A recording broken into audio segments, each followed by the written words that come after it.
Did you like that one? It's a little blunt for me. So, like I said, I grew up in North Pole, which it's an awful lot like it sounds. It is Christmas every day of the year. And it's like, you ever watched Night Before Christmas and you wondered what it's like to grow up in one of the Door villages? I know what that's like, and it's awful. It turns out that Christmas is great to visit, but you don't want to live there. Like if I take a bunch of shrooms back home and they go on a walk, and on that walk, I see some jolly red fat fuck being dragged along by 8 friggin' moose. The only thing I get to think is, I wonder when this shit's gonna kick in. And here's the thing, Santa Claus is a real human being.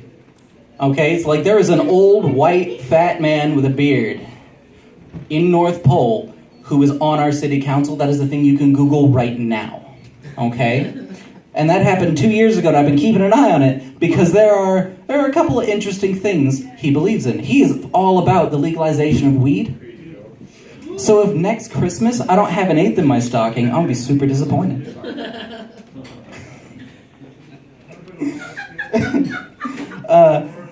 Acquiring pot in Alaska was a very different adventure than it is here in Oregon to just buy weed. To acquire pot in Alaska, you got hold of some sketchy dude that your friend told you about at a party one time. And you go to his dingy crack shack, and you give him an amount of money of his choosing, and he gives you some weed. And you go home happy because you can smoke that night. Here, your dealer comes to you, smokes you out. We played Smash Bros for like an hour, and then he unpacked. I didn't know that you could unpack weed. It was like I'd been transferred to a Zelda shop, but all of the glass jars were filled with delicious green nuggetiness. That was good, okay? I'll tell that one till I die. Brandon? Brandon from Alaska. So, growing up, like I was 8, right?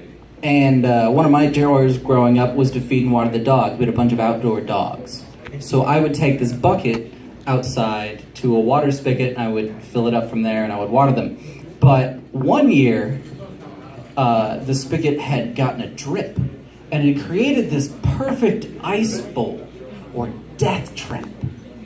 And I call it that because I got stuck in it. And I swear to God, for every weeble who ever wobbled but did not fall down, I fell in their place. And I don't know if you know this, but kids are top heavy and don't have that whole hands in front of your face thing figured out. And eventually my dad comes and finds me because he wonders where I've been for half an hour. And he pulls me into the house and he sits me on the couch. And then he leaves, I presume to get first aid supplies. Until I see a bright flash and I hear the click whir of a Polaroid camera. He's taking pictures of my now deformed face. And on the back of every picture that comes out, he writes the words monkey boy. And that's what he calls me until my face gets better. Every morning, morning monkey boy. Time for dinner monkey boy. Good night monkey boy. It's not really what he sounds like, but I can't do any like actual dude voices.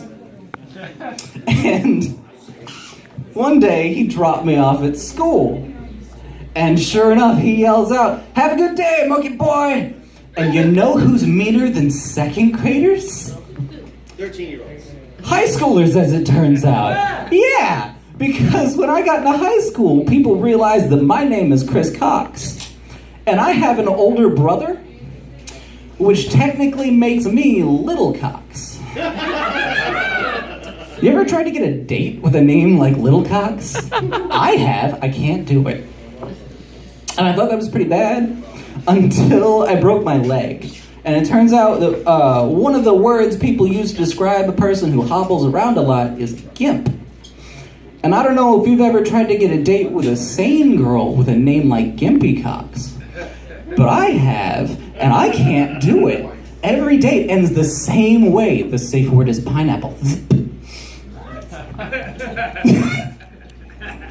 Madam, I'm gonna need you to Google that yourself. I'm not gonna help you with that one. I thought with a name like Kris Cox, I was stuck with porn. I thought that was gonna be my life. It turns out I could still be an architect or something. You know, I could walk in and be like, hey, I'm here to design your house. What's your name? Kris Cox. And he'll laugh a little, but he'll get past it. Now, normally, what happens when a friend of mine gets infected with baby, and that is the accurate way to describe that, is I do the right thing and I cut myself out of their life. However, I have a friend named Katie Kent Nutting, and she is a huge Harry Potter fan. And she named her firstborn son after one of her favorite characters, Sirius Black. That child's name is Sirius Nutting, ladies and gentlemen. Like, Great porn name. I could still walk in and say that. But if he walks in and he's like, hey, I'm here to design your house. And he's like, hey, what's your name? Sirius Nutting. No, you're not. Get the fuck out. Like, if in 16 years I don't see that name scroll by as I'm wiping myself off, I'm going to be disappointed in him, his mother, and life. I had to text her about those jokes so that I could use them. For real? Yeah. Yeah! So the other day, me and Josh are walking down the chips aisle, and I find out that Pringles had this new product out called Pringles Loud. And I go and I pick up the can, and Josh yells at me, and he goes, don't open it! Why? Chris, what if when you open that can, it starts screaming at us?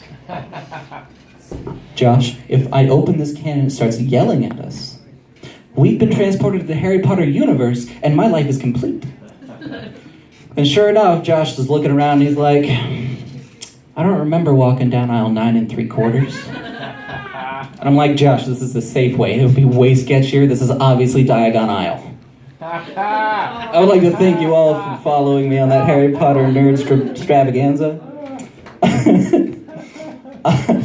I finally had my first what the fuck moment on the bus the other day.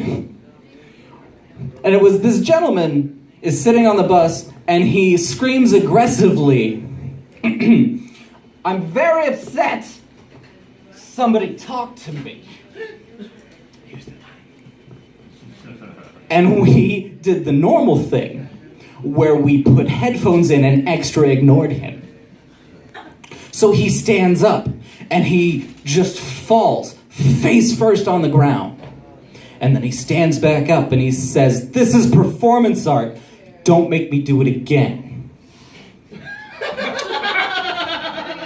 And about the 5th time, it dawns on me that he is not slowly doing the worm towards the back of the bus, and I decide that the performance piece of his art is lacking, and I get off because I'm bored.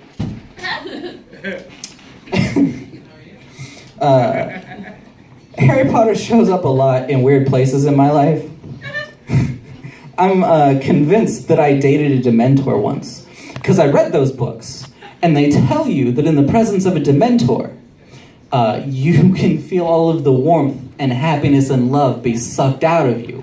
And I feel like that accurately describes 2 years of my life. I got in an argument with this lady once where she got upset with me for not defending her in an argument with somebody else. And the way she decided she was going to show me she was upset by this was to punch me in the face. Oh. So I decided that she could defend herself. The other day, I was sitting at a Denny's and I saw what was obviously a firefighter shirt because on the front it said firefighter and on the back it says we fight what you fear. And I think that's bullshit. I cannot call the fire department when there are spiders in my house. Every time I call them and tell them there's a clown in my house, they tell me to quit taking acid. Can you believe those fuckers wouldn't even fight my girlfriend for me? All right, I think that's where I'm gonna leave you guys. I'm gonna hand this back to Mike. You've been great. Thank you.